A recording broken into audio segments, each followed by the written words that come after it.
Atos dos Apóstolos, capítulo 4, versículos 32 a 35, diz assim a palavra do Senhor. Da multidão dos que creram, era um o coração e a alma. Ninguém considerava exclusivamente sua nenhuma das coisas que possuía. Tudo, porém, lhes era comum. Com grande poder, os apóstolos davam testemunho da ressurreição do Senhor Jesus, e em todos eles havia abundante graça. Versículo 34. Não havia nenhum necessitado entre eles, porque os que possuíam terras ou casas, vendendo-as, traziam os valores correspondentes e os depositavam aos pés dos apóstolos. Então se distribuía a cada um conforme a sua necessidade. Oremos. Pai amado e bendito, te agradecemos, Senhor, pela reunião, por estarmos aqui no dia do Senhor reunidos para te adorar, para te cultuar, pela tua presença, pela graça de termos o teu Espírito Santo falando aos nossos corações. Abençoa-nos nesse momento, fala, Senhor, livra-nos do mal e ministra aos nossos corações, que o Senhor se agrade de nós e o Senhor seja exaltado em tudo que fizermos aqui, em nome de Jesus, amém. Os irmãos podem sentar. Há muitos anos atrás, eu escutei uma ilustração e achei muito interessante, vou compartilhar com os irmãos, e diz assim essa ilustração. Existia uma igreja num lugar rural, nessas cidades do interior, que as casas são afastadas umas das outras, e a igreja ficava no alto de um monte.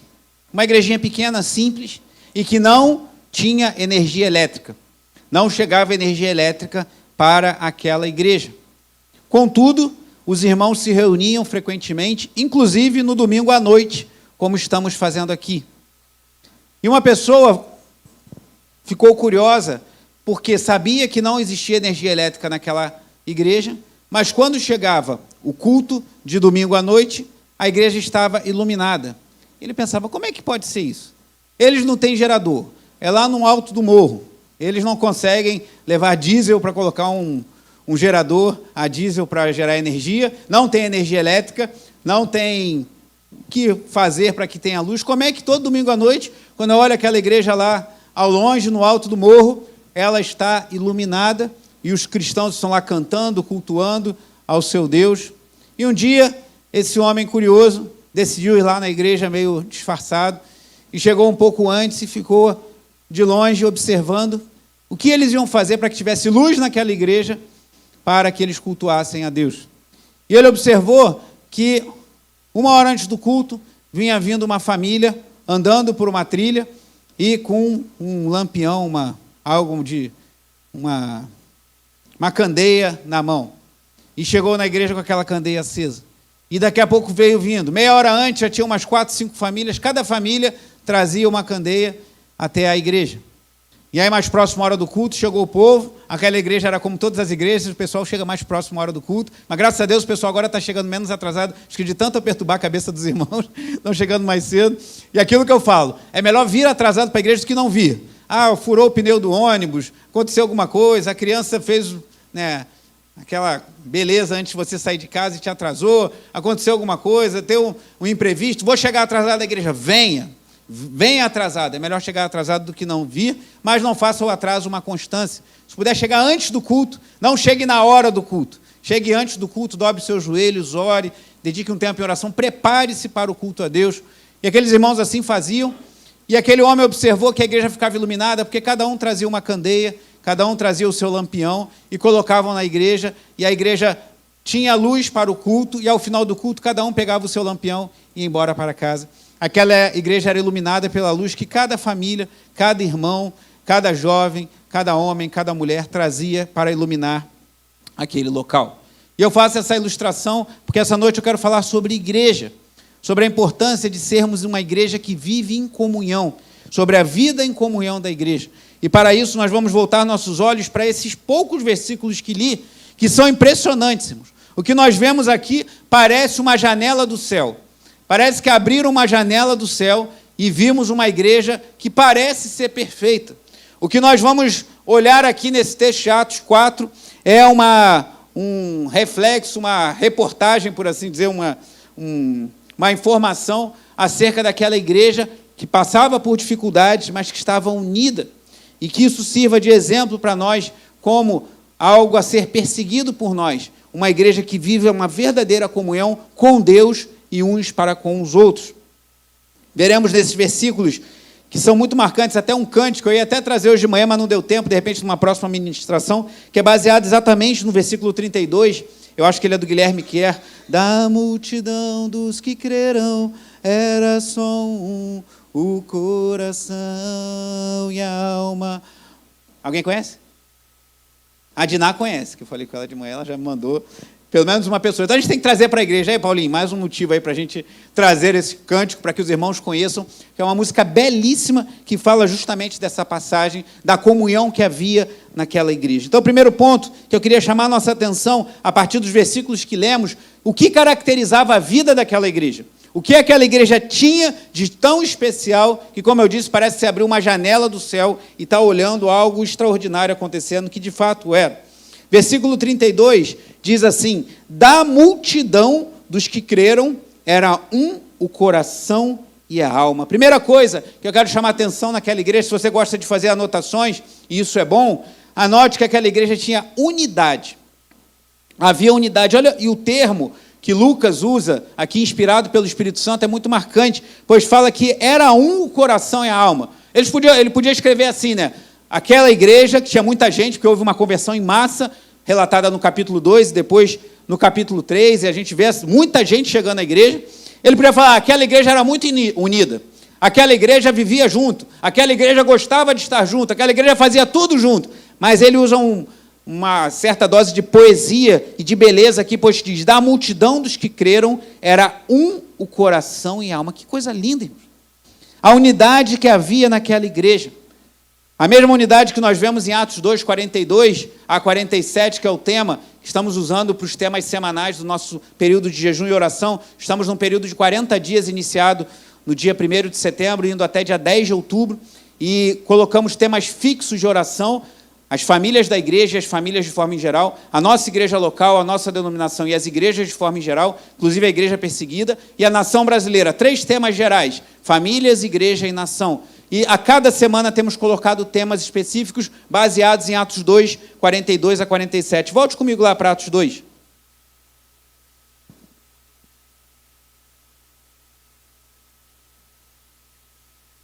Atos 2, 42 a 47.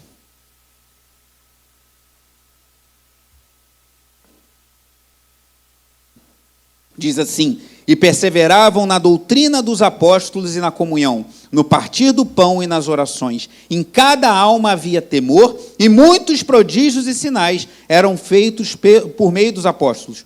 Todos os que criam estavam juntos e tinham tudo em comum. Vendiam as suas propriedades e bens, distribuindo o produto entre todos, à medida que alguém tinha necessidade. Diariamente perseveravam unânimes no templo, partiam pão de casa em casa e tomavam as suas refeições com alegria e singeleza de coração, louvando a Deus e contando com a simpatia de todo o povo. Leia o final do versículo 47 comigo. Enquanto isso, lhes acrescentava, dia a dia, os que iam sendo salvos. Aquela igreja vivia uma vida intensa diante de Deus, de comunhão, palavra, oração, culto, partir do pão, faz uma menção, possivelmente a ceia. E o que acontecia? Enquanto aquela igreja vivia a vida que Deus tinha para eles, Deus ia acrescentando os que iam sendo salvos. Deus ia acrescentando, como fez conosco, os irmãos que se batizaram ontem, que reconheceram Cristo como Senhor de suas vidas. O Senhor ia acrescentando, enquanto aquela igreja vivia uma vida de unidade, de perseverança na doutrina, na comunhão, no culto, no partir do pão e nas orações.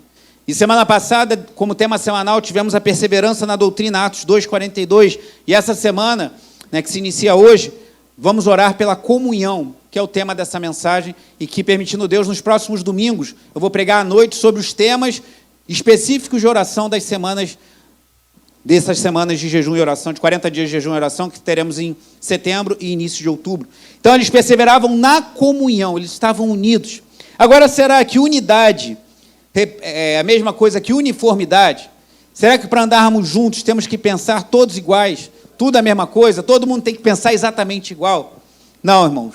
E como eu falei de manhã, se fosse assim, não precisaria de liderança na igreja. Se todo mundo pensasse igual, não precisaria ter liderança. A gente ia falar uma coisa, todo mundo ia concordar. A liderança é necessária e é bíblica que haja liderança na igreja, justamente porque há divergências. Isso é saudável. Quando temos humildade de ouvir o próximo, isso nos faz crescer, isso nos faz amadurecer, isso nos faz refletir e, às vezes, mudar alguns caminhos. Então, é importante que pensemos que tenhamos diferenças, isso não é problema, precisamos ter maturidade para lidar com a diferença. Eu falava de manhã que algumas semanas atrás, meu irmão Nelson dando aula da escola dominical, e surgiu um assunto polêmico, e começou, o irmão falava uma outra, e a escola estava muito cheia naquele dia, né? E um falava uma coisa, o outro falava outra. Aí teve uma irmã que olhou para mim e falou: pastor, você não vai falar nada? Eu falei: não, eu quero mais é que eles falem mesmo. Deixa o povo conversar, porque isso é sinal de maturidade, irmãos. Se o pastor sempre falar e todo mundo concordar, se o professor de escola dominical, o diácono, o pregador, e todo mundo concordar com tudo, eu me preocuparia, irmãos. Porque o cristão deve pensar, o cristão deve refletir e formar opiniões. E aí, com humildade, a gente se submete às lideranças. Eu falo, liderança rima com confiança. Você precisa confiar na sua liderança. Nem sempre rima com concordância. Você pode não concordar de uma coisa ou outra, mas confie na liderança que Deus tem colocado sobre você. Então, aqui a unidade não significa uniformidade. Tem todo mundo pensar igual, todo mundo concordar em tudo, até entre os pastores. Na semana passada, estive num retiro de pastores e bispos da nossa denominação.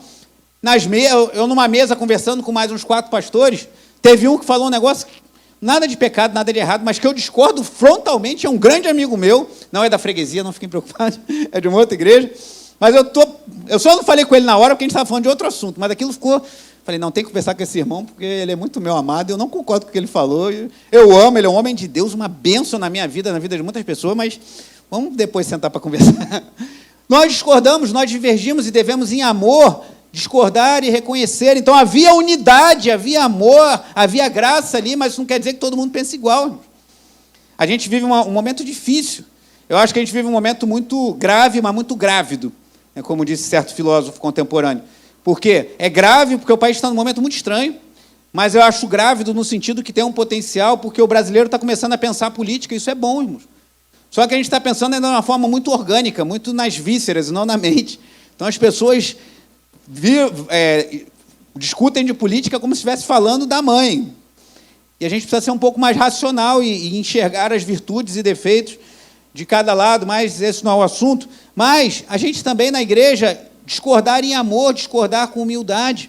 Então, havia unidade naquela igreja, mas isso não quer dizer que todo mundo pensava igual. Voltando lá a Atos 4. Então, primeiro ponto, tinha unidade naquela igreja. Outro ponto marcante, aquela igreja tinha unidade, mas tinha generosidade. Olha o que diz o versículo 32 ainda, a segunda parte. Ninguém considerava exclusivamente sua nenhuma das coisas que possuía, tudo, porém, lhes era comum.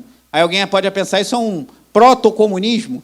Será que Karl Marx se baseou nisso para compor a sua obra O Capital, ou o que ele escreveu com Engels? Esse livro é terrível. A origem da família, da propriedade privada e do Estado. Isso é uma aberração. Mas influencia a cabeça de muitos professores de faculdade de seus filhos. Ninguém vai falar que mas se você procurar lá, Engels e Marx, ele deu consequência, Friedrich Engels, ao pensamento de Karl Marx, e escreveu essa obra perigosíssima. A origem da família, da propriedade privada e do Estado, questionando tudo que a Bíblia nos afirma que devemos respeitar. Tudo não, mas muitas coisas que a Bíblia nos afirma que devemos respeitar, mas isso também é outro assunto. Quem sabe uma escola dominical aí, Nelson, para a gente falar sobre isso. Mas aqui não há um proto-comunismo. O que havia aqui era uma situação específica.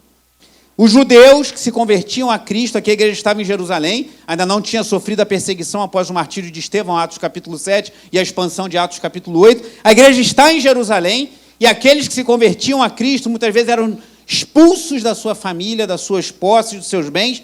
Os judeus trabalhavam com as suas famílias, então alguém se convertia a Cristo, muitas vezes perdia tudo, perdia a família, perdia a casa, perdia o trabalho, de uma hora para outra. Reconheceu Cristo como Senhor e Salvador, chegava à igreja com o coração alegre, mas com o bolso vazio, onde não tem onde morar, às vezes com a roupa do corpo, pois era desprezado por suas famílias. Então, nesse contexto, a igreja se cotizava, a igreja se unia para dar sustento aos irmãos, porque havia uma necessidade específica.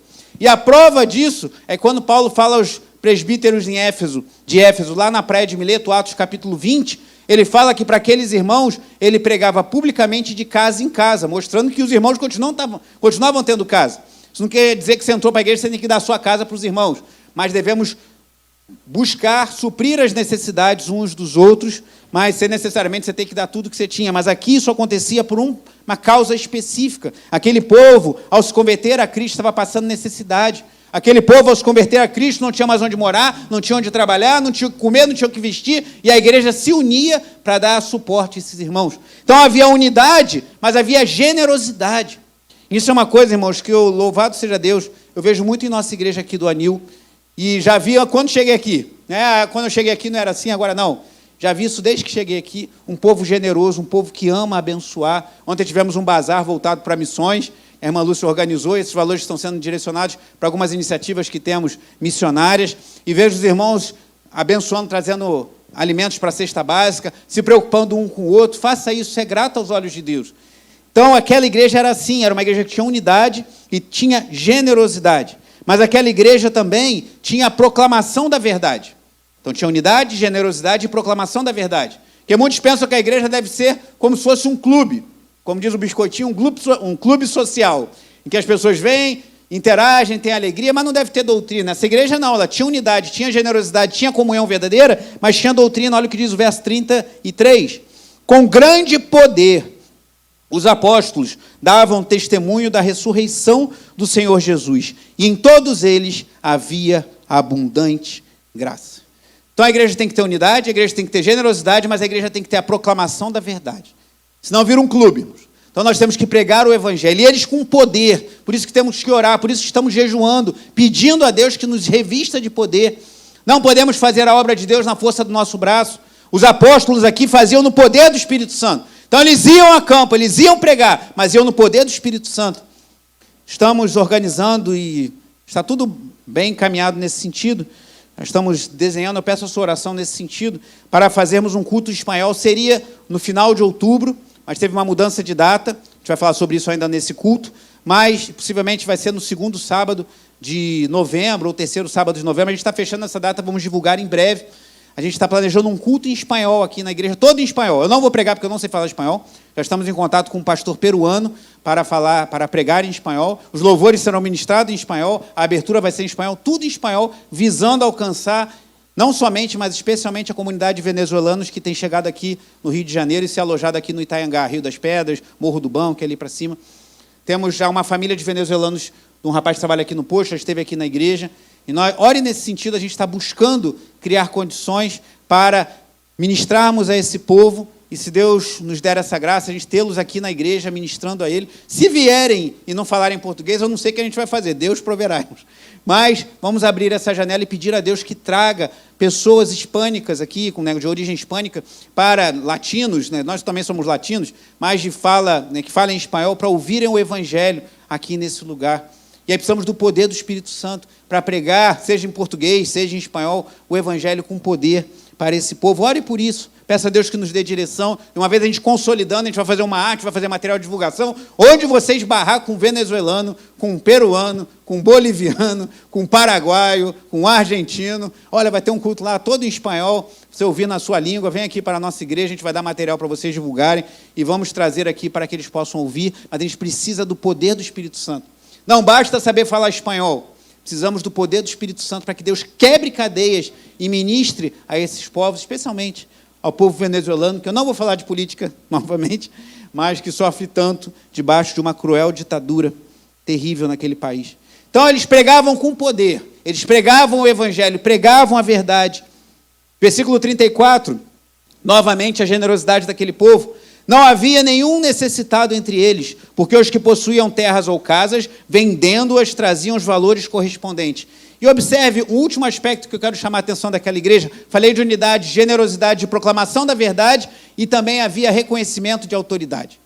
A pessoa vendia o seu bem, ela podia falar, quem está precisando de alguma coisa aí na igreja? Eu vendi um terreno ali, estou aqui com 50 mil reais, vou distribuir 10 para você, 50. Será que era isso que eles faziam?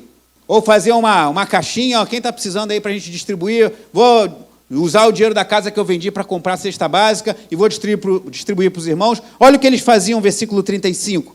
Eles traziam os valores correspondentes e os depositavam aos pés dos apóstolos. Então se distribuía a cada um conforme a sua necessidade. Aqueles irmãos generosos, aqueles irmãos unidos, eles entendiam que Deus estabelece hierarquias, não de valor, o apóstolo não era melhor do que o membro da igreja, o pastor não é melhor do que o diácono do que o ministro, do que o membro da igreja. Não há hierarquia de valor, mas a hierarquia de papéis é Deus que estabelece assim. Então eles vendiam, chegavam, colocavam aos pés dos apóstolos, e os apóstolos, como líderes daquela igreja em Jerusalém, decidiam como os valores seriam distribuídos. Então, irmãos, uma igreja em que há unidade, mesmo que não haja uniformidade, o que eu acho saudável, irmãos. Se todo mundo pensar igual, eu vou ficar muito preocupado. Uma igreja em que haja unidade, generosidade, proclamação da verdade e reconhecimento das autoridades divinamente constituídas, é uma igreja em que há uma verdadeira comunhão e que o Espírito Santo age poderosamente. Como eu falei, essa igreja parece uma janela do céu. Parece que abriram uma janelinha, né? Quem já viajou de avião, o avião tem aquela janelinha interna, né? Que você fecha assim, aí você abre, é bom ver lá de cima aquelas nuvens. Né? Tem muito tempo que eu não viajo de avião, mas já viajei bastante a trabalho. Algumas vezes eu passei, e aí você abre aquela janelinha, parece que você está abrindo uma janelinha e vendo uma igreja perfeita. E talvez você pense, aquela igreja não tinha problema. Aquela igreja era uma igreja, alguns têm a visão romântica da igreja primitiva, mas se você se der ao trabalho de voltar alguns versículos no capítulo 4 e avançar alguns no capítulo 5, você vai ver que isso não é verdade. Aquela igreja sofria problemas, sofria tribulações. No capítulo 4, leia comigo aqui o versículo 23. Eu vou ler, apenas ouça. Olha o que diz, 4:23. Uma vez soltos, Pedro e João procuraram os irmãos e lhes contaram tudo o que os principais sacerdotes e os anciãos lhes tinham falado. Ué, soltos do quê? Eles foram presos, irmão. Pedro e João foram presos porque pregaram o evangelho, especialmente porque no capítulo 3, eles, no poder do nome de Jesus, curaram um coxo na porta chamada Formosa. Aquele homem pediu dinheiro, ele falou, não tenho prata nem ouro, mas o que eu tenho te dou em nome de Jesus Nazareno, levanta-te e anda. E aquele homem andou, entrou saltando no templo, louvando a Deus, e Pedro e João foram presos. E aqui, uma vez soltos, eles voltaram à igreja. Então, aquela igreja, com todas aquelas qualidades, sofria perseguição de fora. Aquela igreja com todas aquelas qualidades, e era uma igreja de oração, porque se você continuar a leitura a partir do versículo 24, vai ver que unânimes eles oraram a Deus, agradecendo pela libertação de Pedro e João. E olha o que diz o versículo 29 da oração deles, 4:29. Agora, Senhor, olha para as ameaças deles. Aí tu pensa assim, o que você oraria? Se o pastor da sua igreja, a nossa igreja, formalmente, o pastor Roberto ainda é o presidente da nossa igreja, no documento está assim, e eu faço parte da ata. Então, formalmente, a liderança, em termos de responsabilidade civil da igreja do Anil, o pastor Roberto até em primeiro lugar, pode manter assim, e depois eu. Então, o senhor e o pastor Roberto fomos presos, porque pregamos o evangelho, não por outros motivos, que tem pastores sendo perseguidos por outras razões, mas porque pegaram o evangelho, e a gente é solto e chega na igreja, o que você oraria? Espero que você agradeça a Deus, né? E não ficar, que chato que o pastor voltou, podia ficar lá na cadeia. Não, que você agradeça, louve ao Senhor, como eles fizeram. Mas olha a oração desses irmãos no versículo 29. Agora, Senhor, olha para as ameaças deles, e olha o que ele diz, e concede aos teus servos que anuncia a tua palavra com toda ousadia. Então eles não pediram, Senhor, que não tenha mais problema. Ele fala, concede graça, olha as ameaças deles, mas dá autoridade para os teus servos continuarem pregando. Aquela igreja queria pregar o evangelho, aquela igreja orava, aquela igreja era unida. E olha o que diz o verso 30, enquanto estendes a tua mão para fazer curas, sinais e prodígios, por meio do nome do teu santo servo Jesus. Enquanto aquela igreja estava unida em oração, Deus operava maravilhas. E sabe o que aconteceu quando aquela igreja orou? Quando aquela igreja fez essa oração, não para livrar-se dos seus problemas, mas para ter autoridade para pregar o evangelho e para operar sinais em nome de Jesus, sabe o que aconteceu? O versículo 31 revela. Leia comigo em voz bem alta o versículo 31. Tendo eles orado, tremeu o lugar onde estavam reunidos. Todos ficaram cheios do Espírito Santo e com ousadia anunciavam a palavra de Deus. Você quer saber se você está cheio do Espírito Santo? Avalie se você tem amor pelos perdidos e deseja de pregar o evangelho. Isso é um sinal de que estamos cheios do Espírito Santo. Tem muita gente que diz que está cheio do Espírito Santo, não está nem aí para os perdidos, não está nem aí para pregar o evangelho, deve estar cheio de outro espírito que não o santo. Mas quando estamos cheios do Espírito Santo, temos amor pelos perdidos e queremos pregar o evangelho, e foi isso que aquela igreja fazia. E aí vem o versículo 32, da multidão dos que creram, era um, o coração e a alma. Mas aquela igreja não estava no céu. ainda. Agora estão os verdadeiros salvos que estavam ali. Mas aquela igreja estava debaixo de perseguição. E continuando, no capítulo 5, você vê um dos relatos mais impactantes do livro de Atos. O caso de Ananias e Safira, que venderam o imóvel, quiseram ficar bem na foto, ficar bem com os irmãos, e mentiram. Ninguém falou que eles tinham que dar todo o valor, todo o imóvel. Eles mentiram, e a Bíblia fala aqui que eles mentiram ao Espírito Santo, e morreu Ananias. Depois de algumas horas, a mulher entrou e teve a oportunidade de confessar seu pecado, mas ela sustentou a mentira do marido e também morreu. E aí nós vemos aqui um juízo de Deus que trouxe temor sobre a igreja. Olha o que diz aqui, versículo 11, o final desse relato, Atos 5:11. E sobreveio grande temor a toda a igreja e todos aqueles que ouviram falar destes acontecimentos. Houve uma tentativa de corrupção por dentro. Então aquela igreja sofria perseguição de fora e uma tentativa de corrupção por dentro, mas Pedro, cheio do Espírito Santo, denunciou o pecado daquele casal que não se arrependeu e morreram na presença da igreja, irmãos. Que coisa séria. Imagina a gente está aqui no culto e a pessoa cai morta, sofrendo um juízo de Deus. Que coisa pesada. Mas foi isso que o texto nos relata. Então aquela igreja não estava isenta de problemas, seja de perseguições de fora, seja de corrupção de dentro, mas era uma igreja cheia do Espírito Santo. O que isso nos ensina, irmãos? Nos ensina a buscarmos a unidade. A unidade, como eu fiz aquela ilustração no início, ela é papel de cada um de nós. Não deixe que picuinhas, coisas que venham você ouvir ou você perceber, prosperem. Ore ao Senhor, corrija um irmão se for necessário em amor, procure ajudar para que a gente cresça em unidade, para que a gente caminhe em unidade. Ore para que haja generosidade, que a gente tenha um coração generoso um para com o outro. Ore para que a gente tenha desejo de proclamar a verdade do Evangelho, como aquela igreja tinha, que a gente ore junto e Deus se manifeste em nosso meio. E que a gente reconheça que Deus estabelece autoridade na igreja pelos seus desígnios eternos. E assim como aquela igrejinha que eu falei no início, naquela ilustração, cada um trazia o seu lampião, trazia a sua candeia e colocava, iluminava a igreja, a luz do Evangelho brilhando na sua vida vai refletir na vida do irmão ao lado, vai refletir na vida do outro. Você trazendo o amor do Senhor, a glória. Lembra quando Moisés desceu do monte que seu rosto resplandecia? Saímos da presença de Deus nos nossos lares, na nossa madrugada, no nosso jejum pessoal, nas nossas orações, na nossa devoção, e chegamos à igreja cheios do Espírito Santo, e a luz do Senhor brilha na minha vida, brilha na sua vida, e assim fazemos uma grande luz aqui para a glória de Deus, para a pregação do Evangelho, para a edificação da igreja. Você tem parte nisso, irmãos. Eu tenho parte nisso, meu irmão, minha irmã. Vamos juntos trabalhar para cada vez mais sermos uma igreja unida, uma igreja generosa, uma igreja que reconhece as autoridades, uma igreja que proclama a verdade e uma igreja poderosa em oração. E o que Deus vai fazer? É com Ele. Vamos orar pelos venezuelanos, vamos orar pelos peruanos, vamos orar pelos brasileiros, vamos orar pelo Brasil, e os resultados pertencem ao Senhor. Mas nós podemos contribuir trazendo a nossa pequena candeia para que Deus faça a luz do Senhor brilhar nesse lugar. E nessa semana, o tema semanal vai ser o segundo aspecto ali de Atos 2,42. Se você quiser lembrar esse versículo, é bem fácil. Está no saguão da nossa igreja, é bem grande ali. E perseveravam na doutrina dos apóstolos e na comunhão. Ore essa semana. Se você não está fazendo jejum e deseja fazer, engaje-se conosco no jejum. Ore mesmo nos dias que você não estiver jejuando, para que haja comunhão verdadeira entre nós, que haja amor verdadeiro entre nós, que haja perdão, que haja graça, que nós possamos compreender um ao outro, que nós tenhamos maturidade para, na divergência, não levarmos para o coração e ficarmos magoados porque o outro pensa diferente, mas juntos batalharmos pela fé e assim vermos Deus operando maravilhas em nosso meio. Então, engaje-se conosco nessa semana. Claro, mas eu senti de orar pela liderança da igreja. Glória a Deus, ore. Eu estou fazendo um jejum também por uma causa pessoal. Faça! Glória a Deus, apresente suas causas também nesse propósito de jejum. Mas eu peço a Deus que toda a igreja esteja unida, pedindo que haja uma comunhão.